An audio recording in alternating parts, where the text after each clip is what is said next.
అంటే బేసిక్ గా ఒక కార్ కొనుక్కోవాలనుకున్నా లేకపోతే సెకండ్స్ లో కార్ తీసుకోవాలనుకున్న ఈ వెహికల్ ని లైట్ తీసుకుంటే ఇంతకు మించి ఇందులో ఏం లేదు. ఈవెన్ మనకు ఆ ఇన్ఫర్టైన్మెంట్ కూడా మనకు ఈ వెహికల్ ఆన్ రోడ్ ప్రైస్ వచ్చేసి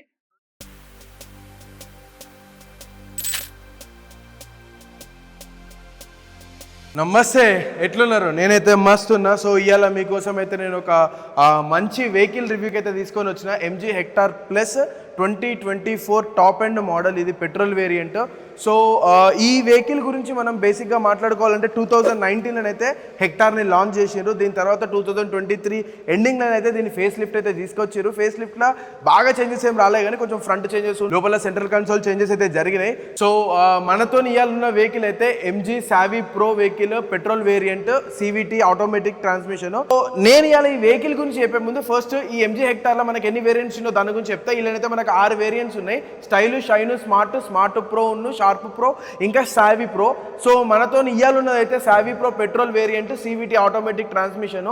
సో ఇలా మనకు ఇంజన్ స్పెసిఫికేషన్స్ వచ్చేసి 2 రకాలుగా ఉంటాయి. 1.5 టర్బో చార్జ్డ్ పెట్రోల్ ఇంజన్ దొరుకుతుంది, ఇంకోటి 2 litre turbo charged diesel engine అయితే మనకు అవైలబుల్లో ఉంటుంది. సో మనం ఇలా ఫస్ట్ పెట్రోల్ ఇంజన్ గురించి మాట్లాడుకుంటే మనకు 143 PS పవర్ తో పాటు 250 న్యూటన్ మీటర్ పీక్ టార్క్ అయితే అవైలబుల్లో ఉంటుంది. సో దీని మైలేజ్ వచ్చేసరికి 8 నుంచి 12 కిలోమీటర్ల రేంజ్ అయితే దొరుకుతుంది. ఇక డీజిల్ వేరియంట్ 2 లీటర్ ఇంజన్ ఏంది అంటే మనకు 173 PS పవర్ తో పాటు 350 న్యూటన్ మీటర్ పీక్ టార్క్ అయితే మనకు అవైలబుల్లో ఉంది. ఇక డీజిల్ మైలేజ్ వచ్చేసి మనకు దాదాపు 15 కిలోమీటర్ల నుంచి 18 కిలోమీటర్ల రేంజ్ అయితే మనకు దొరుకుతుంది. సో మనం ఫస్ట్ ఈ వెహికల్ గురించి మాట్లాడుకుంటే ఇది నా ఫ్రెండ్ వెహికల్. సో నేను తీసుకొని వచ్చిన దీని గురించి కంప్లీట్ గా ఎక్స్ప్లెయిన్ చేద్దామని ఇలా చెప్పుకోవడానికి చాలా విషయాలు ఉన్నాయి. సో 2023 ఎండింగ్ లా మనకు ఫేస్ లిఫ్ట్ లా మనకు మేజర్ చేంజ్ ఏదైనా కనిపిస్తుంది ఎక్స్టీరియర్ గా అంటే మనకి గ్రిల్ చూసుకోవచ్చు. గ్రిల్ ఏంటంటే మనకు బాగా పెద్ద సైజ్ అయితే గ్రిల్ ప్రొవైడ్ చేయడం జరిగింది. ఇలా మనకు డైమండ్ కట్ ఫినిషింగ్ తోనైతే మనకు లోపల క్రోమ్ ప్యాడింగ్స్ అయితే పెట్టిండ్రు. సో ఈ ఎడ్జెస్ కూడా మనం చూసుకోవచ్చు. మనకు పియానో బ్లాక్ ఫినిష్ లా చుట్టూ బార్డర్ అయితే మనకు ప్రొవైడ్ చేయడం జరిగింది. ఇది ఒక యూనిక్ లుక్ అయితే ఎంజీకి తీసుకొని వస్తుంది. సో ఈ గ్రిల్ మధ్యలో మనకు యాజ్ యూజువల్ గా మనకి ఎంజీ బ్యాడ్జింగ్ అయితే చూడడానికి దొరుకుతుంది. దాంతో పాటు దాని కింద మనకైతే కెమెరా అవైలబుల్లో ఉన్నది. సో ఇదైతే మనకు ఫ్రంట్ కంప్లీట్ లుక్ అయితే మనకు ఈ గ్రిల్ తోనైతే ఎంజీ హెక్టార్ ఒక యూనిక్నెస్ తీసుకొని వచ్చేసింది. దాంతో పాటు మనం చూసుకుంటే ఇక్కడ మనకు మల్టీ ఫంక్షనల్ టర్న్ ఇండికేటర్స్, అంటే ఇవే మనకు డిఆర్ఎల్స్ లాగా వర్క్ చేస్తాయి. దాంతో పాటు మనకి టర్న్ ఇండికేటర్స్ లాగా కూడా పనిచేస్తాయి. సో ఇవి బై ఫంక్షనల్ అని చెప్పుకోవచ్చు. దాని తర్వాత మనము హెడ్ ల్యాంప్ చూసుకుంటే 2 head lamps each side provide చేయడం జరిగింది. ఇలా ఏంది అంటే మనకు ప్రొజెక్టర్ హెడ్ ల్యాంప్స్ ఎల్ఈడి లైట్స్తో ప్రొవైడ్ చేయడం జరిగింది. దాని కింద మనం చూసుకుంటే ఫాగ్ ల్యాంప్స్, ఇవి మనకి ఇంకోలాగా కూడా వర్క్ చేస్తాయి. ఎట్లా అంటే మనం ఎప్పుడైతే స్టీరింగ్ టర్న్ చేస్తామో ఆ స్టీరింగ్ టర్న్ చేసినప్పుడు మనకు ఆ ఫాగ్ లైన్స్ అనేది ఆన్ అయ్యి మనకు కార్నర్ లైట్స్ లాగా వర్క్ అయితే అవుతాయి. దాని తర్వాత మనం కింద బంపర్, లో బంపర్ చూసుకుంటే మనకి ఇక్కడ ఏంటి అంటే లో బంపర్లో మనకు పార్కింగ్ సెన్సార్స్ మనకు రాడర్, ఫస్ట్ టైం రాడర్ ముందు ఇవ్వడం జరిగింది. అడాస్ ఫంక్షన్ కాబట్టి మనకి ఇందులో అడాస్ లెవెల్ 2 ఫంక్షనింగ్ ఉంది కాబట్టి దాని రాడర్ అనేది మనకు ముందు ప్రొవైడ్ చేయడం జరిగింది. సో ఓవరాల్గా మనకు ఫ్రంట్ వ్యూ చూసుకుంటే ఇంతకు మించి ఇందులో ఏం లేదు. దీని తర్వాత ఒకసారి మనం సైడ్ ప్రొఫైల్కి చూసుకుందాము. సో మనకి ఇలా ఇంకొక స్పెషాలిటీ ఏంటంటే నాకు నచ్చింది ఏంటి అంటే ఈ టర్న్ ఇండికేటర్స్ ఉన్నాయి కదా, మనం ఎప్పుడైతే స్టీరింగ్ 180 degrees టర్న్ చేస్తామో మనకు ఆటోమేటిక్గా ఇండికేటర్ అటు సైడ్ అనేది ఆన్ అయిపోతుంది. చాలా మందికి మనం టర్న్ తీసుకున్నప్పుడు ఇండికేటర్స్ ఆన్ చేసి అలవాటు ఉంటుంది. అట్లాంటి వాళ్ళకైతే ఇది బాగా హెల్ప్ఫుల్ అవుతుంది. ఎప్పుడైతే మనం కొంచెం టర్న్ చేయగానే మనకి ఇమీడియట్గా ఇండికేటర్స్ ఆన్ అయిపోవడం, మళ్ళీ స్ట్రైట్ చేసేది ఆఫ్ అయిపోవడం, ఇట్లాంటి ఫంక్షనింగ్ అయితే ఉంది. నాకు బాగా నచ్చింది ఈ ఫీచరు. సో ఒకసారి మనం సైడ్ ప్రొఫైల్ చూసుకొని సైడ్ ప్రొఫైల్ మనకి ఏమేమి ఉన్నాయో అవైతే చూసుకుందాం. సో మనం సైడ్ ప్రొఫైల్ ఇట్లా చూసుకున్నట్టయితే ఇక్కడ మనం చూసుకోవచ్చు మనకి 18 ఇంచ్ వీల్స్ ప్రొవైడ్ చేయడం జరిగింది. దాంతో పాటు dual tone machine cut alloy wheels అయితే 18 ఇంచ్ ప్రొవైడ్ చేయడం జరిగింది. ఇక్కడ మనం ఇది ఆ వీల్ ఆర్చెస్ అయితే చూసుకోవచ్చు. ఇవి మనకు స్క్వేర్డ్ వీల్ ఆర్చెస్ అయితే ప్రొవైడ్ చేయడం జరిగింది. దాని తర్వాత మనం చూసుకుంటే ఇక్కడ మనకు ఓఆర్విఎమ్స్ మనకు సేమ్ బాడీ కలర్లోనే ఓఆర్విఎమ్స్ ప్రొవైడ్ చేయడం జరిగింది. దీంతో పాటు ఇక్కడ మనకు టర్న్ ఇండికేటర్స్ కూడా ప్రొవైడ్ చేశారు. ఇలా మనకు ఫ్లోటింగ్ టర్న్ ఇండికేటర్స్. సో ఇక్కడ ఫ్రంట్ షీల్డ్ నేను ఎప్పుడు మర్చిపోయినా మనకు రెయిన్ సెన్సింగ్ వైపర్స్ కూడా ప్రొవైడ్ చేసిండ్రు. అదేంటి అంటే మనకి ఎప్పుడైతే వర్షం పడుతుందో ఆటోమేటిక్గా వైపర్స్ ఆన్ చేసుకుంటుంది. సో ఇక్కడ మనము డోర్ హ్యాండిల్ చూసుకుంటే మనకు బాడీ కలర్ డోర్ హ్యాండిల్స్ అయితే ప్రొవైడ్ చేయడం జరిగింది. దాంతో పాటు మనకి ఇక్కడ క్రోమ్ ఫినిషింగ్ ఇన్సర్ట్స్ కూడా ఇచ్చిండ్రు. చాలా స్టైలిష్గా కనబడుతుంది చూడడానికి.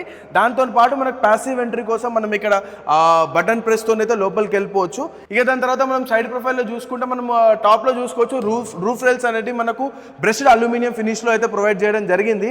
ఇక ఒకసారి మనం వెనకకు పోయి చూసుకుందాము ఇంకా ఏమేమి ఉన్నాయి అనే విషయాన్ని. సో నేను ఇంకొక విషయం మెన్షన్ చేసి మర్చిపోయినా, ఈ వెహికల్ ఏంటి అంటే మనకు ఆల్ వీల్స్ కి మనకు డిస్క్ బ్రేక్స్ అయితే ప్రొవైడ్ చేయడం జరిగింది. సో ఇది ఒక మంచి సేఫ్టీ ఫీచర్ అని చెప్పుకోవచ్చు. ఒకసారి మనం మనకు వెనక ప్రొఫైల్ ఎట్లుందో చూసుకుందాం. సో మనం ఇప్పుడు ఒకసారి బ్యాక్ ప్రొఫైల్ అయితే చూసుకుందాము. సో మనం పైన చూసుకున్నట్టయితే మనకు షార్క్ ఫిన్ యాంటీనా అయితే ప్రొవైడ్ చేయడం జరిగింది. దాంతో పాటు మనకు రూఫ్ మౌంటెడ్ స్పాయిలర్ కూడా ప్రొవైడ్ చేసిండ్రు. ఇక ఇలా మనం చూసుకోవచ్చు, ఇక్కడ మనకు హై మౌంటెడ్ స్పాట్లైట్ కూడా ప్రొవైడ్ చేసిండ్రు.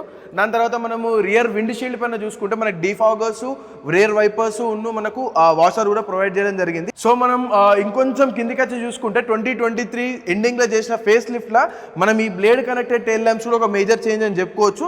సో ఈ చేంజ్ తర్వాత ఇదైతే టైల్ ల్యాంప్స్ అయితే బ్యూటిఫుల్గా కనిపిస్తున్నాయి, కనెక్టెడ్ టైల్ ల్యాంప్స్. దాని తర్వాత మనం చూసుకుంటే ఇక్కడ మనకు హెక్టార్ ప్లస్ అనే బ్యాడ్జింగ్ అయితే కనిపించింది. ఇక్కడ అడాస్ బ్యాడ్జింగ్ కూడా ఉంది. అడాస్లో ఏంటి అంటే ఇలా 11 టైప్స్ ఆఫ్ అడాస్ ఫంక్షనింగ్స్ ఉన్నాయి. అవి నేను ఒకసారి మీకు కూర్చున్న తర్వాత మీకు ఎగ్జాక్ట్గా ఎక్స్ప్లెయిన్ చేస్తా. సో ఇక్కడ మనం చూసుకోవచ్చు టైల్ గేట్ కిందనైతే మనకు రియర్ పార్కింగ్ కెమెరా అయితే ప్రొవైడ్ చేయడం జరిగింది. ఇంకొంచెం బంపర్ కిందకి చూసుకుంటే మాత్రం మనకు రేర్ రిఫ్లెక్టర్ మనకు రేర్ ఫాగ్ ల్యాంప్స్ అయితే మనకి ఇక్కడ ప్రొవైడ్ చేయడం జరిగింది. దాంతో పాటు మనకి ఇక్కడ రేర్ పార్కింగ్ సెన్సర్స్ కూడా ప్రొవైడ్ చేసిండ్రు. దాని తర్వాత మనకి ఇక్కడ క్రోమ్ ఫినిషింగ్ లా మనకైతే స్కిడ్ ప్లేట్ ప్రొవైడ్ చేయడం జరిగింది. సో ఓవరాల్ గా మనకు ఇంతకు మించి అయితే మనకి ఏం ప్రొవైడ్ చేయలేదు. దీని తర్వాత మనం చూసుకుంటే నేను గ్రౌండ్ క్లియరెన్స్ గురించి ఎప్పుడైతే మర్చిపోయినా మనకు దాదాపు 192 mm గ్రౌండ్ క్లియరెన్స్ అయితే దొరుకుతుంది. అంటే దాదాపు 20 సెంటీమీటర్లు అన్నట్టు. సో మనం ఏ కచ్చపక్క రోడ్లో పోయినా కూడా మనకి ఇదే ప్రాబ్లం ఉండదు. దీని తర్వాత ఇక్కడ మనం చూసుకోవచ్చు దీని టైల్ ల్యాంప్ ఎట్లా ఓపెన్ చేయాలని. మనకు కీలో మాత్రము టైల్ బూట్ ఓపెన్ చేయడానికి అయితే ఉన్నది. మనకి ఇది ఎలక్ట్రానికల్గా ఓపెన్ అవుతుంది బూట్. అంటే మనం కీలో లాంగ్ ప్రెస్ చేసి పట్టుకున్నా కూడా మనకు బూట్ అనేది ఓపెన్ అవుతుంది. మళ్ళీ లాంగ్ ప్రెస్ చేసి పట్టుకుంటే కూడా క్లోజ్ అవుతుంది. దీని తర్వాత మనకు కూడా ఇక్కడ సింగిల్ క్లిక్ బటన్ అయితే ప్రొవైడ్ చేయడం జరిగింది. ఒక్కసారి మనం దీన్ని క్లిక్ చేయగానే దాని ఆటోమేటిక్గా ఓపెన్ అవ్వడం అయితే జరుగుతుంది.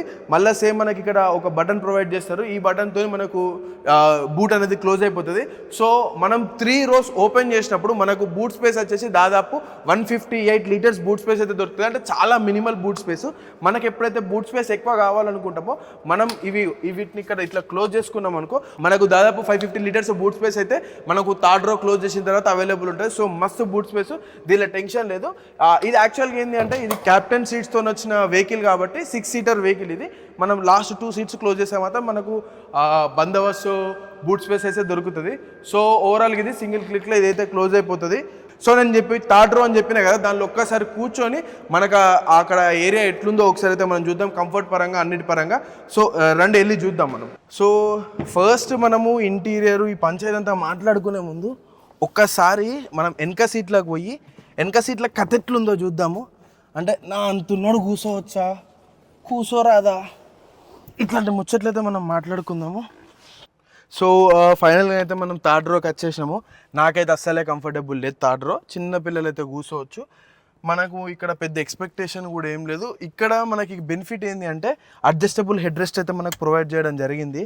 సో మనం ఏ టెన్షన్ లేకుండా మనకు కావాల్సిన సైజ్కి అయితే హెడ్ రెస్ట్ పెట్టుకోవచ్చు. కానీ ఇక్కడ ఏంటంటే నాకు నీ రూమ్ కానీ థై సపోర్ట్ కానీ ఇట్లాంటివి ఏం అవైలబుల్లో లేవు. సో ఇది చిన్న పిల్లలకు అబ్బాయి అంతే. ఇంకెవరైనా ఎప్పుడైనా ఫ్యామిలీ పోయినప్పుడు కొద్దిగా బక్క ఉన్న వాళ్ళు వెనక కోసం సెటిల్ చేసుకోవచ్చు. కానీ అంతకు మించి అయితే ఏమి ఎక్స్పెక్ట్ చేయొద్దు. ఇలా ఇక మనకు తెలిసిందే కదా థర్డ్ రో సీట్స్ ఎట్లుంటాయో. దాని తర్వాత మనం వెనక చూసుకుంటే మనకు 2 సీట్ బెల్ట్స్ అయితే ప్రొవైడ్ చేయడం జరిగింది. దానితో పాటు ఇక్కడ నాకు బ్లోవర్ అడ్జస్ట్మెంట్ అయితే అవైలబుల్ ఉంది. సో 2 AC వెంట్స్ ఎన్నుకున్నాయి. దాంతో పాటు ఇక్కడ బ్లోవర్ అడ్జస్ట్మెంట్ ఉంది. దాంతో పాటు మనకి 2 బాటిల్ హోల్డర్స్ కానీ కప్ హోల్డర్స్ అనుకోవచ్చు, అవి అయితే ప్రొవైడ్ చేయడం జరిగింది. దాంతో పాటు మనకి ఇక్కడ బెనిఫిట్ ఏంటి అంటే ఛార్జింగ్ సాకెట్ 5 volts ఇది కూడా ప్రొవైడ్ చేయడం జరిగింది. ఓవరాల్గా ఇంకా ఇంతకు మించి ఏం లేదు. సో నేను ఇంకా నెక్స్ట్ ముందు మిడిల్ రో ఉన్న క్యాప్టెన్ సీట్లకు వచ్చేసి అసలు ఎట్లున్నది క్యాప్టెన్ సీట్స్ కంఫర్ట్ ఎట్లున్నది దీని గురించి అయితే నేను మాట్లాడతాను. సో ఫైనల్గా అయితే మనం మిడిల్ రోస్కి వచ్చేసినాము. నాకు ఈ వెహికల్లో నాకు హైలైట్ నచ్చింది ఏంటంటే క్యాప్టెన్ సీట్స్ మంచిగా 2 sides ఇండివిజువల్ ఆర్మ్ రెస్ట్ అయితే దొరికింది. దాని తర్వాత మనం ఇంటీరియర్ గురించి మాట్లాడుకుంటే నాకు ఈ సీట్స్ అప్హోల్స్ట్రీ మాత్రం ఎక్సలెంట్ నచ్చింది. ఈ లైట్ బ్రౌన్ కలర్లో ఒక ప్రీమియంనెస్ అయితే తీసుకొని వచ్చింది. మనం ఈవెన్ డోర్ సైడ్స్కి చూసుకున్నా కూడా మనకు సాఫ్ట్ టచింగ్స్ అయితే ఉన్నాయి. సేమ్ అదే లెదర్ అయితే ప్రొవైడ్ చేయడం జరిగింది. దాంతో పాటు మనకి ఇక్కడ వుడెన్ కలర్ ఫినిషింగ్తోనైతే ప్రీమియంనెస్ అయితే వేరే లెవెల్ ఉన్నది దీనిలో. ఎటు చూసుకున్నా కూడా సాఫ్ట్ టచింగ్సే ఉన్నాయి. ఈ సీట్స్ కంఫర్ట్ మాత్రం ఆహా ఏమన్నా ఉన్నదా, ఒక ప్రీమియం వెహికల్లో కూర్చున్న ఫీలింగ్ అయితే వచ్చింది. ఈ కుషనింగ్ కూడా అన్నీ ఎక్సలెంట్ ఉన్నాయి. మనకి ఈవెన్ మనకి అడ్జస్టబుల్ హెడ్ రెస్ట్ కూడా ప్రొవైడ్ చేయడం జరిగింది. ఓవరాల్గా అయితే ఇది మనం మధ్యలో ఏదైనా బ్యాగ్స్ కూడా పెట్టుకోవచ్చు, అంత స్పేస్ ఉన్నది. ఎందుకంటే ఇక్కడ మనకి మనకు ట్రాన్స్మిషన్ బంప్స్ అయితే ఏం మధ్యలో లేవు, మొత్తం ఫ్లాట్ సర్ఫేస్ ఉంది కింద. ఓవరాల్గా బాగా స్పేషియస్గా ఉన్నట్టున్నది. దాని తర్వాత మనం ఇక్కడ కూర్చున్నప్పుడు నాకు నీ రూమ్ కానీ, లెగ్ రూమ్ కానీ, అండర్ థై సపోర్ట్ కానీ, లేకపోతే ఫుట్ రూమ్ కానీ ఇవన్నిటికైతే నాకు డోకా లేదు. ఘోరంగా కంఫర్టబుల్ పొజిషన్లో కూర్చున్నా. నా లాంటోడు ఇంత మంచి కంఫర్టబుల్ జోన్లో కూర్చున్నా అంటే ఇది ప్రతి ఒక్కరికి సెట్ అయిపోతుంది. నాకు ఈ కుషనింగ్ అయితే బాగా నచ్చింది. ఓవరాల్గానైతే నేను దీనికి 10/10 ఇస్తా. ఈ సీటింగ్కి అయితే నాకు మస్తు అంటే మస్తు నచ్చింది. దీని ఇంటీరియర్, ఈ కలర్ కానీ. దాని తర్వాత మనం ఈ లోపల నుంచి డోర్ హ్యాండిల్ చూసుకున్నట్టయితే మనకు బ్రెస్డ్ అల్యూమినియం ఫినిషింగ్లో అయితే ప్రొవైడ్ చేయడం జరిగింది. ఓవరాల్గా ఇంతే, దీన్ని మించి ఇలా మనం చెప్పుకోవడానికి ఏం లేవు. మనకి గ్రాబ్ గ్రిల్స్ అయితే మనకి ఈడ కూడా ఉన్నాయి, పట్టుకొని కొంచెం కంఫర్టబుల్గా కూర్చోవడానికి. ఇక్కడ మనం చూసుకున్నట్టయితే మనకు 2 ఏసీలు అయితే వెనక కూడా ఉన్నాయి. సో ఇద్దరు కంఫర్టబుల్గా ఏసీస్ అయితే పెట్టుకొని కూర్చోవచ్చు. దాంతో పాటు మనకి ఇక్కడ ఛార్జింగ్ సాకెట్ కూడా ప్రొవైడ్ చేయడం జరిగింది 5 voltsది. ఏడ చూసినా కూడా ఛార్జింగ్ సాకెట్స్ అయితే మంచిగానే ఉన్నాయి. సో ఓవరాల్గా చూసుకుంటేనైతే మంచి కంఫర్ట్, మంచి ఫీచర్స్తో అయితే మనకి వెనక సీట్స్ అయితే ఉన్నాయి. దాని తర్వాత క్యాప్టెన్ సీట్స్ కాబట్టి రాజా ఫీలింగ్ వస్తుంది ఇలా కూర్చున్న తర్వాత. సో మనకి ఇక్కడైతే మనకు రీడింగ్ లైట్స్ అయితే ప్రొవైడ్ చేయడం జరిగింది. ఒక స్పీకర్ ఒక ట్వీటర్ అయితే ప్రొవైడ్ చేయడం జరిగింది. అన్ని 4 డోర్స్ అట్లనే ఉన్నాయి. సో ఓవరాల్గా 8 స్పీకర్స్ ప్రొవైడ్ చేయడం జరిగింది ఇలా. ఒకసారి మనం ముందు సీట్లకు పోయి మనకు సెంట్రల్ కంట్రోల్ సిస్టమ్ ఎట్లున్నది, మనకి ఇన్ఫర్టైన్మెంట్ సిస్టమ్ ఎట్లున్నది, క్లస్టర్ ఎట్లున్నది, అసలు ఏమేమి ఫీచర్స్ ఉన్నాయి, ఏమేమి కంట్రోల్ చేయొచ్చు, ఇవన్నీ అయితే చూసుకుందాము. తర్వాత నేను ముందుకు పోయిన తర్వాతనే నేను సన్ రూఫ్ గురించి మాట్లాడతా. సన్ రూఫ్ గురించి ఆపిన నేను అప్పటి నుంచి కావాలని చెప్పి. ఈ వెహికల్ హైలైట్ విషయం అంటే సన్ రూఫ్. దాని గురించి నేను ముందుకు పోయిన తర్వాత అసలు ఎట్లా కంట్రోల్ చేయొచ్చు, మనకి ఎట్లా కనబడుతుంది, ఇవన్నీ అయితే నేను మాట్లాడతాను. సో మనం డ్రైవర్ సీట్లో కూర్చొని చూసే ముందు ఇక్కడ ఒక స్కఫ్ ప్లేట్ ఎంజీ బ్యాడ్జింగ్తో అయితే ప్రొవైడ్ చేయడం జరిగింది.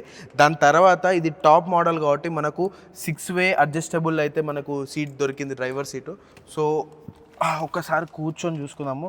నేను చెప్పినా కదా ఇది సాఫ్ట్ టచింగ్ అయితే ఎక్సలెంట్ అంటే ఎక్సలెంట్ ఉన్నది. నాకు ఈ బ్రౌన్ కలర్ ఫినిషింగ్తో ఈ లైట్ బ్రౌన్ సాఫ్ట్ టచింగ్స్ కానీ ఈ డోర్ ప్యాడ్స్కే కాదు, మనకు ఈవెన్ మనకు డాష్ బోర్డ్ పైన కూడా మొత్తం సాఫ్ట్ టచింగ్సే ఇచ్చిండ్రు. ఇది చూడ్డానికైతే ఒక వేరే లెవెల్ ప్రీమియం కార్లో కూర్చున్నట్టు అయితే నాకు అనిపిస్తుంది. ఎందుకంటే నాకు మస్తు అనిపిస్తుంది. ఇది ఏడ చూసినా మనం ఈవెన్ సెంట్రల్ కన్సోల్ చూసినా కూడా మనకి బ్రౌన్ వుడెన్ ఫినిషింగ్తో అయితే మనకి సెంట్రల్ కన్సోల్ ఇవ్వడం జరిగింది. దాంతో పాటు ఏడ చూసినా సాఫ్ట్ టచింగ్సే. నాకు మజా వస్తుంది వెహికల్లో కూర్చున్న తర్వాత. సో మనం ఒకటితో మనం కవర్ చేసుకుందాము. ఫస్ట్ మనం మాట్లాడుకుంటే స్టీరింగ్ వీల్ గురించి మాట్లాడుకోవాలి. ఇది flat bottom 3 spoke steering wheel. దీనిలోనైతే మొత్తం ఆప్షన్స్ అయితే ఇల్లనే పడినాయి. దీని సంగతి కూడా చూసుకుందాం. ఫస్ట్ మనకు రైట్ సైడ్లో చూసుకుంటే మనకు ఇన్ఫోటైన్మెంట్ సిస్టమ్ కంట్రోల్ అంటే volume up down, source change చేసుకోవడానికి, దాని తర్వాత వాయిస్ కమాండ్ ఇవ్వడానికి, మ్యూట్ చేయడానికి, ఫోన్స్ ఎత్తడానికి, దించడానికి, ఇది మొత్తం సెటప్ అంతా మనకి రైట్ సైడ్లో దొరికింది. దాని తర్వాత మనం లెఫ్ట్ సైడ్లో చూసుకుంటే మనకి ఇలా లెఫ్ట్ సైడ్ ఏంటి అంటే ఒకటేమో మనకు క్లస్టర్ కంట్రోల్ దొరికింది. దాని తర్వాత ఈ అడాస్కి సంబంధించిన క్రూజ్ కంట్రోలింగ్కి సంబంధించిన మొత్తం ఫీచర్స్ అయితే ఇడున్నాయి. ఇలా మనకు ట్రాఫిక్ జామ్ బటన్ ఉన్నది, మనకు క్రూజ్ అడాప్టివ్ క్రూజ్ కంట్రోల్ ఉన్నది, ఈ క్రూజ్ అప్ డౌన్ మనం స్పీడ్ పెంచడానికి తక్కువ చేయడానికి ఉన్నది. దాని తర్వాత ఈ 2 బటన్స్ ఎందుకు అంటే మనకి ఈ 2 బటన్స్ డిస్టెన్స్ అంటే వెహికల్ డిస్టెన్స్, మనం ముందు వెహికల్కి మనం ఎంత డిస్టెన్స్లో ఉండాలో వెహికల్ డిస్టెన్స్ పెంచడం తక్కువ చేయడానికి ఈ 2 బటన్స్ అయితే మనకు ఉపయోగపడతాయి. ఇది ఓవరాల్గా అయితే మనకి స్టీరింగ్ పైన ఉన్న ఫీచర్స్ అయితే ఇవి. దీని తర్వాత మనం చూసుకుంటే మనకు లెఫ్ట్ సైడ్లో యాజ్ యూజువల్గా మనకు వైపర్ కంట్రోల్ మొత్తం ఇక్కడ ప్రొవైడ్ చేయడం జరిగింది. దాని తర్వాత రైట్ సైడ్లో మొత్తం రైట్ సైడ్ లివర్ మొత్తం మనకి హెడ్ ల్యాంప్స్కి, ఈ ఇండికేటర్స్కి, వీటికైతే యూజ్ చేయడానికి అయితే మనం ప్రొవైడ్ చేయడం జరిగింది. దీని తర్వాత మనం ఇక్కడ బటన్స్ అయితే చూసుకుంటే టెయిల్ గేట్ ఓపెన్ చేయడానికి అయితే మనకి ఇక్కడ బటన్ కూడా ప్రొవైడ్ చేసిండ్రు. సో ఇక్కడ మనం చూసుకున్నట్టయితే మనకి కన్సోల్ కంట్రోల్స్ అయితే ప్రొవైడ్ చేయడం జరిగింది. దాని తర్వాత మనకి ఇక్కడ హెడ్ ల్యాంప్ లెవెల్ అడ్జస్ట్మెంట్ కూడా ప్రొవైడ్ చేయడం జరిగింది. ఇక దాని తర్వాత చూసుకుంటే లాస్ట్కి మనకి ఓఆర్విఎమ్స్ కంట్రోల్. నేను చెప్పిన కదా ఇవి electrically foldable, electrically adjustable ORVMs. మనకి ఇలా ఏంది అంటే కీ పట్టుకొని దగ్గరికి వస్తే మనకు వెల్కమింగ్ ఫీచర్ లాగా ఓపెన్ అయిపోతే, కీ పట్టుకొని దూరం వెళ్ళిపోతే డోర్స్ అన్ని లాక్ అయిపోయి మనకు ఓఆర్విఎమ్స్ కూడా క్లోజ్ అయిపోతాయి. సో వీటిని కూడా మనము ఇక్కడ నుంచి ఈ బటన్స్ ద్వారా అయితే మనము అడ్జస్ట్ చేసుకోవచ్చు. రైట్ లెఫ్ట్ పెట్టుకొని ఎలక్ట్రికల్ అడ్జస్ట్ చేసుకోవచ్చు. వీటిని ఫోల్డ్ కూడా మనం చేసుకోవచ్చు. సో మనకి ఇక్కడైతే విండోస్ కంట్రోల్ అయితే 4 ఇక్కడనే ఇవ్వడం జరిగింది. దాని తర్వాత మనకు విండోస్కి చైల్డ్ లాక్ బటన్ కూడా ఇక్కడ ఇచ్చిండ్రు. తర్వాత door lock and unlock buttons కూడా ఇక్కడైతే ప్రొవైడ్ చేయడం జరిగింది. డ్రైవర్ సైడ్ది మాత్రం ఆటో అంటే సింగిల్ టెస్ట్లో మొత్తం విండో రోల్ అప్ కానీ రోల్ డౌన్ కానీ జరగడం జరిగింది. సో ఓవరాల్గా అయితే డ్రైవర్ సైడ్ ఉన్న అన్నీ అయితే ఇవి. మనం పెడల్స్ చూసుకున్నట్టయితే మనం ఇది ఇది automatic vehicle, CVT automatic transmission కాబట్టి మనకి ఇది ఏంటి అంటే ఒకటి బ్రేక్ పెడల్ ఉంటుంది, ఇంకోటి యాక్సిలరేటర్ పెడల్ ఉంటుంది, దాని తర్వాత మనకు ఒకటి డెడ్ పెడల్ కూడా ప్రొవైడ్ చేయడం జరిగింది. ఇది ఇంత పెద్ద ఇన్ఫోటైన్మెంట్ స్క్రీన్ ఏ కార్లో కూడా లేదు. దాదాపు 14 ఇంచుల బిగ్ సైజ్ స్క్రీన్ అయితే మనకు ప్రొవైడ్ చేయడం జరిగింది. దాంతో పాటు ఇది మనకు పోర్ట్రేట్ లా ప్రొవైడ్ చేయడం జరిగింది. అంటే ఇప్పుడు మనం జనరల్ గా Mercedes S class C class లో అయితే చూసుకోవచ్చు, అంత ప్రీమియంనెస్ అయితే మళ్ళీ మనకు ఈ MG హెక్టార్ ప్లస్ లో ఫేస్ లిఫ్ట్ అయితే తీసుకొని వచ్చిండ్రు. సో ఇవి ఏం చేసిండ్రు అంటే ఈ సెంట్రల్ కన్సోల్ లా బటన్స్ అన్ని మినిమల్ గీయడానికి కంప్లీట్ గా అన్ని ఫీచర్స్ అన్ని ఆప్షన్స్ అన్ని తీసుకొని వచ్చి మనకి ఇన్ఫోటైన్మెంట్ సిస్టమ్ అయితే ప్రొవైడ్ చేయడం జరిగింది. సో ఓవరాల్ గా మనము ఈ వెహికల్ కంట్రోల్ అయితే ఇన్ఫోటైన్మెంట్ సిస్టమ్ లోకి అయితే చేసుకోవచ్చు. అది ఎట్లా అయిందని కూడా మీకు చూపిస్తాను నేను. ఫస్ట్ మనం సెంట్రల్ కన్సోల్ గురించి మాట్లాడుకుంటే ఇక్కడ మనం చూసుకోవచ్చు, ఇది arm rest, slidable arm rest. దాని తర్వాత దాంతో పాటు మనకి ఇలా స్పేస్ కూడా ప్రొవైడ్ చేయడం జరిగింది. ఇంకొక హైలైట్ విషయం ఏంటంటే మనకి ఇలా 12 volts ఛార్జింగ్ సాకెట్ కూడా ప్రొవైడ్ చేయడం జరిగింది. ఇది హైలైట్ విషయం. ఇలా తర్వాత ఇది చూడండి ఎంత ప్రీమియమో, ఇది స్లైడబుల్. సో ఇక్కడ మనకి 2 కప్ హోల్డర్స్ ప్రొవైడ్ చేయడం జరిగింది. నార్మల్గా అలా మనం ఏం పెట్టుకున్నప్పుడు ఇది క్లోజ్ చేసుకొని ఈ సెంట్రల్ కన్సోల్ నీట్గా కనిపించడానికి ఇది క్లోజ్ చేసుకోవడానికి మనకి ఇక్కడ ఒక ట్రే అయితే డోర్ లాగా అయితే ప్రొవైడ్ చేయడం జరిగింది. ఇది ఎక్సలెంట్ ఉంది. దీనివల్ల ఏంటంటే మనకు మొత్తము సెంట్రల్ కన్సోల్ నీట్గా కనబడుతుంది. ఇక దీని తర్వాత మనం ఆప్షన్స్ గురించి మాట్లాడుకుంటే ఫస్ట్ మనము వెహికల్ని అయితే మనము ఒకసారి ఆన్ చేసి చూద్దాము, ఇగ్నిషన్ ఆన్ చేసి. సో బేసిక్గా ఇది మనకు టాప్ మోడల్ సావి ప్రో కాబట్టి ఇది ఏంటి అంటే 2 driver seat, co passenger seat, మనకు 2 కూడా ఎలక్ట్రానికల్ పవర్ అడ్జస్ట్మెంట్ సీట్స్ అయితే మనకు ప్రొవైడ్ చేయడం జరిగింది. సో మనం దీని అయితే జూమ్ ఇన్ చేసుకొని దీన్ని మనం చుట్టుపక్కల అయితే చూసుకోవచ్చు. నావిగేషన్ అయితే ఎక్సలెంట్ ఉన్నది. ఇంత పెద్ద స్క్రీన్ ఇచ్చిండ్రు. దీని టచ్ రెస్పాన్స్ కానీ గ్రాఫిక్స్ కానీ అన్నీ కూడా స్మూత్ ఉన్నాయి. నేను చాలాసేపు వాడి చూసిన, నాకు అసలు బాగా లాగ్ అయితే ఏం కనిపించలేదు. ఓవరాల్గా ఈ ప్రైస్ పాయింట్లో ఇంత టెక్నాలజీ ప్రొవైడ్ చేయడం అయితే నాకు కొంచెం ఆశ్చర్యంగానే అనిపించింది.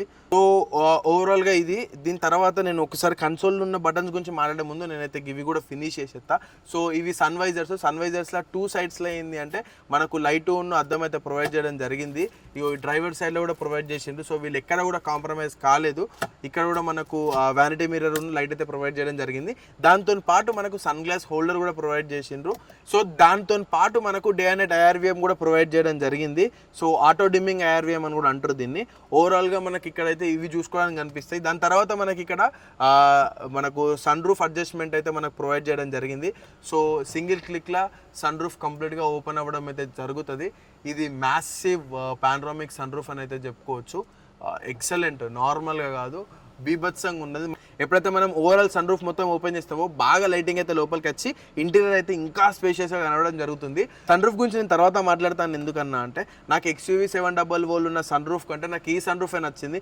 ఇక ఎందుకు అంటే దీని ఇంటీరియర్ చేయబట్టి, దీని ఇంటీరియరు, దీని లోపల ఇచ్చిన మనకు లెదర్ ఫినిషింగ్, ఆ కలరు, ఇవన్నిటితోని ఈ లైటింగ్ ఎక్కువ పడి బాగా స్పేషియస్గా అనిపించి నాకు సన్ రూఫ్ అయితే హైలైట్ నచ్చింది. సో మనం ఇక్కడ నుంచి సింగిల్ టచ్లో మనం sunroof open and closing అయితే చేసుకోవచ్చు. దాంతో పాటు మనకి ఇక్కడ 2 రీడింగ్ లైట్స్ అయితే ప్రొవైడ్ చేయడం జరిగింది. ఇలా ఇంకొక హైలైట్ విషయం ఏంటంటే వెహికల్లో మనకు 8 కలర్డ్ అంబియంట్ లైటింగ్ అయితే సెట్ చేసుకోవచ్చు. మనం కావాల్సిన టైమింగ్లో మనకు కావాల్సిన స్పీడ్తోని కాన్స్టెంట్గా కానీ లేకపోతే ర్యాండమ్గా కానీ లైట్స్ రావడం అయితే చేసుకోవచ్చు. అంటే మనం మ్యూజిక్ ఆన్ చేసుకున్నప్పుడు అంబియంట్ లైట్ వచ్చి మనకు ఇంటీరియర్ మాత్రం ఎక్సలెంట్గా కనిపిస్తుంది. సెంట్రల్ కన్సోల్లో ఉన్న బటన్స్ గురించి మనం ఫస్ట్ అయితే మనం మాట్లాడుకుందాము. దీనిలో మనం చూసుకోవచ్చు ఫస్ట్ మనము ఎలక్ట్రానిక్ పార్కింగ్ బ్రేక్. ఇది ఏంటి అంటే నువ్వు ఎప్పుడైతే గేర్ లివర్ మనం పార్కింగ్ మోడ్లో పెడతామో పెట్టంగానే బ్రేక్ మించాలి కాల్ చేయగానే ఇదైతే అప్లై అయిపోతుంది. దీన్ని తీసేయాలంటే మళ్ళీ మనం బ్రేక్ ప్రెస్ చేసి దీన్ని కిందికి పుష్ చేయడం జరుగుతుంది. సో అప్పుడు మనకు బ్రేక్స్ అనేది పోతుంది. ఒకవేళ నువ్వు బ్రేక్ వేయాలనుకుంటే మళ్ళీ అదే లివర్ని పైనకి ఎక్కాలి.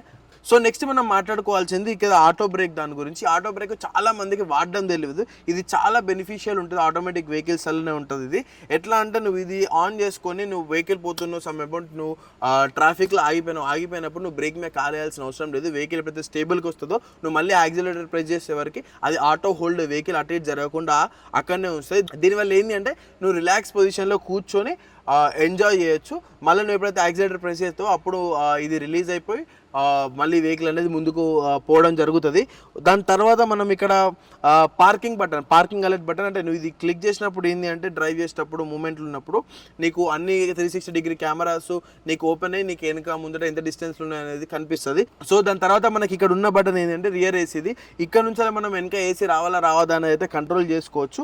సో ఓవరాల్గా ఇది. దీని తర్వాత మనకి ఇక్కడ ఈ కార్ల ఇంకా హైలైట్ ఏంటి అంటే మనకి ఇక్కడ డ్రైవర్కి కో ప్యాసింజర్కి అయితే వెంటిలేటెడ్ సీట్స్ ప్రొవైడ్ చేయడం జరిగింది. అంటే మనకి ఇక్కడ బటన్స్ అయితే ప్రొవైడ్ చేశారు, అటు సైడ్ ఒక బటన్ ఇటు సైడ్ ఒక బటన్. దీన్ని మనం ఎప్పుడైతే ప్రెస్ చేస్తామో మనం ప్రెస్ చేసినప్పుడు మనకు బ్లోవర్ అనేది ఆన్ అవుతుంది, మనకు సీట్స్ నుంచి వెళ్ళి కూల్ ఎయిర్ అనేది రావడం జరుగుతుంది. మనం దీన్ని 3 లెవెల్స్ ఉంటే దీన్ని మనం అడ్జస్ట్ కూడా చేసుకోవచ్చు, ఆఫ్ కూడా చేయొచ్చు. ఓవరాల్గా మనకి ఇక్కడ ఈ 2 బటన్స్. దాని తర్వాత ఎలక్ట్రానిక్ స్టెబిలిటీ కంట్రోల్ కూడా మనం ఇక్కడ నుంచి వెళ్ళి ఆన్ ఆఫ్ చేసుకోవచ్చు. నార్మల్గా అయితే ఆన్ చేసి ఉంటుంది, దాన్ని మనం ఆఫ్ కూడా చేసుకోవచ్చు ఇంకొంచెం ఫాస్ట్గా పోవాలనుకున్నప్పుడు. దాని తర్వాత హజార్ లైట్స్ అనొచ్చు, పార్కింగ్ లైట్స్ అనొచ్చు, మనం ఇక్కడైతే ప్రొవైడ్ చేయడం జరిగింది. సింగిల్ క్లిక్లో ఇవి కూడా ఆన్ ఆఫ్ చేసుకోవచ్చు. దాని తర్వాత ఏసీ మ్యాక్సిమం ఎప్పుడైతే మనం ఈ బటన్ క్లిక్ చేస్తామో ఏసీ అనేది మ్యాక్సిమం బ్లోవర్ మీద లో టెంపరేచర్ మ్యాక్సిమం బ్లోవర్ మీద అయితే రన్ అవ్వడం జరుగుతుంది. సో ఓవరాల్గా మనకు బటన్స్ అయితే ఇవి ఇక్కడ ప్రొవైడ్ చేసాయి. సో నెక్స్ట్ మనం మాట్లాడుకోవాల్సింది గేర్ కంట్రోల్ గురించి. ఇక్కడ గేర్ కంట్రోల్ డిజైన్ అయితే నాకు మస్తు నచ్చింది. అంటే పట్టుకొని యూజ్ చేయడానికి చాలా కంఫర్టబుల్గా ఉన్నది, మంచిగా ఉన్నది. ఇక్కడ ఏంటంటే మనకి లివర్ మనం ఆటోమేటిక్ వెహికల్ కాబట్టి పార్కింగ్ నుంచి తీసేసి మనం ఒకసారి రివర్స్ గేర్ వేసుకుంటే ఇక్కడ ఏమవుతుంది అంటే మనకు 360 డిగ్రీస్ కెమెరాస్ అయితే మనకు ప్రొవైడ్ చేయడం జరుగుతుంది. నువ్వు ఏ సైడ్ అంటే ఆ సైడ్ చూసుకోవచ్చు, వెనకకు చూసుకోవచ్చు, ముందుకు చూసుకోవచ్చు, మనము 3Dలో కూడా వెహికల్ని చూసుకోవచ్చు. సో ఓవరాల్గా 360 డిగ్రీస్ కెమెరా చాలా హెల్ప్ఫుల్ అవుతుంది మనకు. అంటే నారో పార్కింగ్ చేసుకునేటప్పుడు చుట్టూ వెహికల్స్ ఉన్నప్పుడు మనం అడ్జస్ట్మెంట్కి అయితే చాలా హెల్ప్ఫుల్ అవుతుంది. దీని తర్వాత మనము న్యూట్రల్ కూడా వెహికల్ తీసుకొని రావచ్చు. అంటే పార్కింగ్ లేదు, మనం న్యూట్రల్ ఆ వెహికల్ ఆపుకున్నట్టు. దాని తర్వాత మనము డ్రైవింగ్ మోడ్కి తీసుకొని రావచ్చు.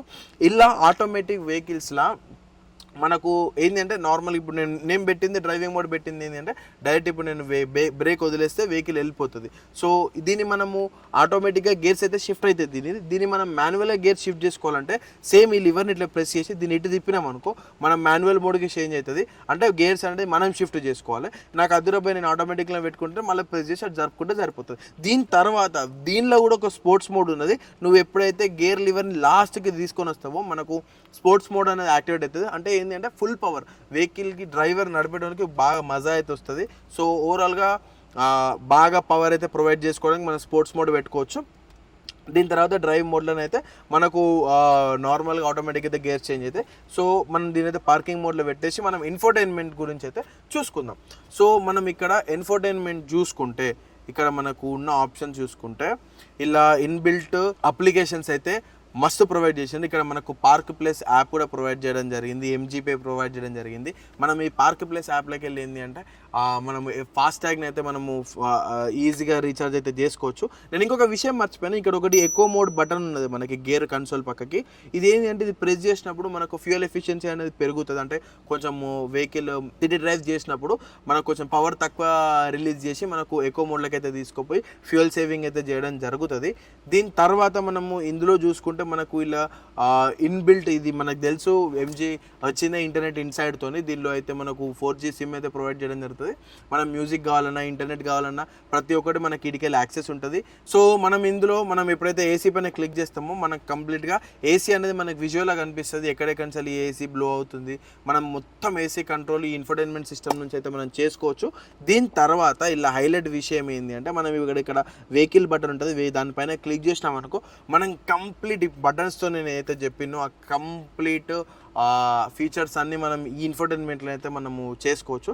ఇప్పుడు చూడండి సన్ రూఫ్ ఇక్కడ నుంచి నేను ఇప్పుడు ఇట్లా అన్నా అనుకోండి కంప్లీట్గా సన్ రూఫ్ అనేది ఓపెన్ అయిపోతుంది ఆటోమేటిక్గా. జస్ట్ ఒక చిన్న స్లైడ్తోని ఎంత స్మూత్ అంటే ఇట్లా ఒక స్లైడ్తోని ఈ సన్ రూఫ్ అనేది ఓపెన్ అయిపోవడం, మళ్ళీ స్లైడ్తోని సన్ రూఫ్ అనేది క్లోజ్ అయిపోవడం చూడొచ్చు. మనం యానిమేషన్ చూడొచ్చు, ఈ సన్ రూఫ్ క్లోజింగ్ చూడొచ్చు, ఓపెనింగ్ చూడొచ్చు. సో ఇన్ఫోటైన్మెంట్లోకి వెళ్ళి మనం మొత్తం కంట్రోల్ చేయొచ్చు. దాని తర్వాత హెడ్ ల్యాంప్స్ కంట్రోల్ చేయొచ్చు. నేను చెప్పిన ambient లైటింగ్ ఉంది కదా, సో 8 లైటింగ్స్తోని ambient లైట్ కంట్రోల్ కూడా మనం ఇక్కడ నుంచి అలా చేసుకోవచ్చు. దాని తర్వాత windows control, lock unlock, tailgate, side mirrors, wipers, wireless charging. నేను ఛార్జింగ్ గురించి కూడా మర్చిపోయినా, ఎందుకంటే ఇలా చాలా విషయాలు ఉన్నాయి. ఒక్కొక్కటి చెప్పుకుంటూ పోతా ఉంటే మనకు టైం కూడా సరిపోదు, అన్ని ఫీచర్స్ ఉన్నాయి దీనిలో. సో ఇక్కడ మనము వైర్లెస్ ఛార్జింగ్ సపోర్ట్ కూడా ఉంది. మనం ప్రతి ఒక్కటి ఇక్కడ నుంచి టైర్ ప్రెషర్ మానిటరింగ్ సిస్టమ్ కూడా చూసుకోవచ్చు, ఏ టైర్లో ఎంత ఉంది అని. ఓవరాల్గానైతే వెహికల్లో ఉన్న ఫీచర్స్ ఇవి. స్పేస్ గురించి మాట్లాడుకుంటే మీరు ఇక్కడ చూసుకోవచ్చు, గ్లో బాక్స్లో కూడా మంచి డీసెంట్ స్పేస్ అయితే ప్రొవైడ్ చేయడం జరిగింది. దాంతో పాటు మనకు డోర్ సైడ్స్లో కూడా మనకి బాటిల్ హోల్డర్స్ అయితే ఉన్నాయి, 1 లీటర్ బాటిల్స్ వరకు అయితే మనం పెట్టుకోవచ్చు. ఓవరాల్గా వెహికల్లో ఇది మనం ఎప్పుడైతే సేఫ్టీ గురించి మాట్లాడుకుంటామో, సో ఇలా మనకు మొత్తము ఓవరాల్గా సేఫ్టీ గురించి మాట్లాడుకుంటే 6 ఎయిర్ బ్యాగ్లు అయితే ప్రొవైడ్ చేయడం జరిగింది. 6 ఎయిర్ బ్యాగ్లతోని ABS EBD ప్రొవైడ్ చేయడం జరిగింది, tyre pressure monitoring system provide చేయడం జరిగింది, ఎలక్ట్రానిక్ స్టెబిలిటీ కంట్రోల్ ఉన్నది, మనకు 4 డ్రమ్ బ్రేక్స్ ఉన్నాయి. ఇట్లా చాలా సేఫ్టీ ఫీచర్స్ అయితే మనకు ఉన్నాయి. ఈవెన్ మనకు ఐసోఫిక్స్ చైల్డ్ సీట్స్ కూడా ప్రొవైడ్ చేయడం జరిగింది. అసలు నేను వెహికల్లో చూసుకుంటే ఇలా ఏమైనా నెగిటివ్స్ దొరుకుతుందని చూస్తే నాకు అంత పర్టికులర్ నెగిటివ్స్ అయితే ఏం కనిపించలేదు. సో ఓవరాల్గా ఏంటంటే ఇప్పుడు ఇంత పెద్ద వెహికల్ ఉన్నప్పుడు దీనిలో 1.5 లీటర్ టర్బో చార్జ్డ్ ఇంజన్ ఇచ్చిండ్రు. అంటే ఇది దీని పర్టికులర్గా దీని చిన్న ఇంజను. నా XUV 711 అయితే 2.2 లీటర్ ఇంజన్ ప్రొవైడ్ చేయడం జరుగుతుంది. ఇలా మాత్రం మనకు 1.5 లీటరే ఉన్నది. అంటే నార్మల్గా విటారా బ్రీజా కానీ లేకపోతే టాటా నెక్సాన్ కానీ ఇట్లాంటి కార్స్లో మనకి ఇంజన్ చూసుకోవచ్చు. సో ఈ కార్లో కూడా అట్లనే ఇచ్చిండ్రు. కానీ పర్ఫార్మెన్స్ ఏమన్నా తక్కువ ఉంటాయంటే లేదు, పర్ఫార్మెన్స్ మాత్రం మనకు అల్టిమేట్ ఉంటుంది. ఓవరాల్గానైతే వెహికల్ 10 out of 10 అనే చెప్పుకోవచ్చు. మస్ట్ ట్రై వెహికల్ ఇది. ఒక SUV తీసుకోవాలన్న కాన్సెప్ట్లు ఉంటే మాత్రం ఒకసారి MG షోరూమ్కి వెళ్ళి మీరు టెస్ట్ డ్రైవ్ చేయవచ్చు. ఒక ఫుల్ ప్యాక్డ్ టెక్నాలజీ ఉన్న వెహికల్ ఇది. So definitely must try vehicle. So బేసిక్గా మనం దీని క్లస్టర్ గురించి మాట్లాడుకుంటే మనకు 7-inch MID క్లస్టర్ అయితే ప్రొవైడ్ చేయడం జరిగింది. దీని క్లస్టర్ కంట్రోల్ మొత్తం ఇక్కడ నుంచి చేసుకోవచ్చు. మనం క్లస్టర్ చేంజ్ చేసుకోవచ్చు, ఓకే అయితే సెలెక్ట్ చేసుకోవచ్చు. దీనిలో ఏంటి అంటే మనకు రేంజ్ ఎంత ఉందో తెలుస్తుంది, ఫ్యూయల్ ఎఫిషియన్సీ తెలుస్తుంది, మనం RPM తెలుస్తుంది, స్పీడ్ తెలుస్తుంది, టైర్ ప్రెజర్ మానిటరింగ్ సిస్టమ్ ఉంది. దీనిలో మొత్తం మనకు కనిపిస్తుంది, ఫ్యూయల్ ఎంత ఉంది కనిపిస్తుంది, హీట్ ఎంత ఉంది కనిపిస్తుంది, మిగతా అన్ని ఇండికేషన్స్ అయితే మనం ఇక్కడ నుంచి చూసుకోవచ్చు. మనం ఈవెన్ నావిగేషన్ కూడా ఇలా చూసుకోవచ్చు. సో ఓవరాల్గా క్లస్టర్ కూడా నాకైతే కిరాక్ నచ్చింది. సో ఓవరాల్గా MG హెక్టార్ ప్లస్ వెహికల్ గురించి అయితే ఇది మనం మ్యాక్సిమం వరకు నేను ట్రై చేసిన కవర్ చేయడానికి. ఒకవేళ నేను ఏదైనా మిస్ అయితే మీరు కింద ఖచ్చితంగా కమెంట్ చేయండి. ఎందుకంటే దీని గురించి దీని ఫీచర్స్ గురించి ఒక్కొక్కటి చెప్పుకుంటూ పోతూ ఉంటే ఒక్కొక్క చాటభారతం అవుతుంది. దీని అడాస్ లెవెల్ ఫంక్షనింగ్ గురించి మాట్లాడితే మనం దాదాపు 10 గంట మాట్లాడుకోవచ్చు. ఎందుకంటే దీనిలో 11 లెవెల్స్ ఆఫ్ అడాస్ ఫంక్షనింగ్ ఉంటుంది. సో నేనైతే మ్యాక్సిమం ట్రై చేసిన కవర్ చేయడానికి. అంటే బేసిక్గా ఒక కారు కొనుక్కోవాలనుకున్నా లేకపోతే సెకండ్స్లో కార్ తీసుకోవాలనుకున్న ఈ వెహికల్ని, అంటే ఒక పర్సన్ ఏమేమి తెలుసుకోవాలనుకుంటున్నాను నేనైతే, అంటే నేను ఈ వెహికల్లో చూసినప్పుడు నేను ఏ పర్స్పెక్టివ్లో అయితే తెలుసుకోవాలనుకుంటున్నానో మీకు ఆ పర్స్పెక్టివ్లో చెప్పిన ఇది వాల్యూ ఫర్ మనీ వెహికలే. సో ఇప్పుడు నేను ఏ వెహికల్ అయితే కవర్ చేసినో ఈ వెహికల్ ఆన్ రోడ్ ప్రైస్ వచ్చేసి 28 lakhs ఉన్నది. మా ఫ్రెండే తీసుకున్నాడు. సో ఓవరాల్గా 28 lakhsకి వర్తా అంటే 100% వర్తే వెహికల్. కానీ ఇంజన్ ఒక్కటే కొద్దిగా పెద్ద ఇంజన్ ఇచ్చుంటే బాగుండేది అని చెప్పి నా అభిప్రాయము. మైలేజ్ అయితే లైట్ తీసుకోండి. మైలేజ్ 8 నుంచి 12, మామూలుగా అయితే యావరేజ్గా 10 కూడా వస్తలేదు. సో మైలేజ్ అంత ఎక్స్పెక్ట్ చేయొద్దు. కానీ టెక్నాలజీ ప్యాక్డ్ వెహికల్, ఏడ చూసినా కూడా టెక్ కంప్లీట్గా మనకి ఈవెన్ మనకు మొబైల్ అప్లికేషన్ కూడా ప్రొవైడ్ చేయడం జరుగుతుంది. దాంట్లోకి వెళ్ళి కూడా మనం కంప్లీట్గా వెహికల్ అయితే ఆపరేట్ చేసుకోవచ్చు. సో ఓవరాల్గా అయితే వెహికల్ గురించి ఇది. మీకు ఒకవేళ నెక్స్ట్ ఇంకేదైనా వెహికల్ రివ్యూ చేయాలి అని మీకుంటే మాత్రం ఖచ్చితంగా కింద కమెంట్ చేయండి. మన ఆటోమొబైల్ ఇండస్ట్రీ కాబట్టి మీరు ఏ వెహికల్ అడితే ఆ వెహికల్ అయితే నా చేతులలో ఉంటుంది. ఖచ్చితంగా నేను దాని గురించి కంప్లీట్గా అయితే రివ్యూ ఇవ్వడానికి అయితే అవకాశం ఉంటుంది. ఒకవేళ నేను ఇల్లు ఏమైనా మిస్ అయినా లేకపోతే ఏదైనా తప్పుగా చెప్పినా కూడా ఖచ్చితంగా కింద కమెంట్ చేయండి. నేను కూడా నేర్చుకుంటాను మీ దగ్గర నుంచి. ఓవరాల్గా అయితే వెహికల్ రివ్యూ ఇది. ఖచ్చితంగా మస్ట్ ట్రై వెహికల్. ఒకవేళ SUV వెహికల్ కొనుక్కోవాలి, మంచి టెక్నాలజీని కొనుక్కోవాలనుకుంటే మాత్రం MG hectare is one of my recommendation. So మీరు వెళ్ళి ఒకసారి వెహికల్ టెస్ట్ డ్రైవ్ చేయండి, వెహికల్ ఎక్స్పీరియన్స్ చేయండి. లోపల నాకు అన్నిటికంటే కిరాక్ నచ్చింది లోపల కూర్చున్న తర్వాత ఆ లెదర్ కుషనింగ్ కానీ, ఆ సీట్స్ కానీ, ఆ కలర్స్ కానీ, ఆ ఇంటీరియర్ కానీ, ఒక ప్రీమియం వెహికల్లో కూర్చున్నట్టు. ఈవెన్ మనకు ఆ ఇన్ఫర్టైన్మెంట్ కూడా మనకు పోర్ట్రేట్లో వచ్చింది. నేను ఇంతకుముందు చెప్పినట్టు మెర్సిడీస్ వెహికల్లో ఉన్న ఫీలింగ్ అయితే నాకు వచ్చింది. ఇది ఆటోమేటిక్ వెహికల్. పెట్రోల్లో మాత్రమే మనకు ఆటోమేటిక్ మాన్యువల్ అయితే ప్రొవైడ్ చేయడం జరిగింది. మనం డీజిల్కి పోయినప్పుడు ఓన్లీ మాన్యువల్ వెహికల్స్ అవైలబుల్లో ఉన్నాయి. ఇక ఇది కార్తో పంచాయితీ. ఒకవేళ మీకు ఈ వీడియో నచ్చినట్లయితే లైక్ చేసి సబ్స్క్రైబ్ చేసి మాత్రం అస్సలే మర్చిపోకుండ్రి. మన కార్ ఓనర్ ఫ్రెండ్స్ అండ్ ఫ్యామిలీకి ఈ వీడియో షేర్ చేయండి. కొత్త కార్ కొనాలనుకున్న వాళ్ళకి లేకపోతే MG వెహికల్ గురించి తెలుసుకోవాలనుకున్న వాళ్ళకైతే చాలా హెల్ప్ఫుల్ అవుతుంది. ఇప్పుడు వచ్చే దసరా కాబట్టి చాలా మంది వెహికల్స్ బుకింగ్ చేసుకోవడానికి చూస్తూ ఉంటారు. సో వాళ్ళ కోసమే నేను ఈ వెహికల్ అయితే చేసిన. నెక్స్ట్ నేను 3XO వెహికల్ చేయబోతున్నా. దాని తర్వాత ఇంకా వేరే వెహికల్స్ లైనప్ ఉన్నాయి. ఇన్నోవా హైక్రాస్ కానీ ఇట్లాంటి వెహికల్స్ అయితే లైనప్ ఉన్నాయి. మీకు ఇంకే వెహికల్ కావాలంటే కూడా నేను ఆ వెహికల్ని రివ్యూ చేయడానికి అయితే రెడీ ఉన్నాను. రైట్. సో లైక్ చేసి సబ్స్క్రైబ్ చేయడం మాత్రం అస్సలే మర్చిపోకండి. Thank you so much. జై హింద్.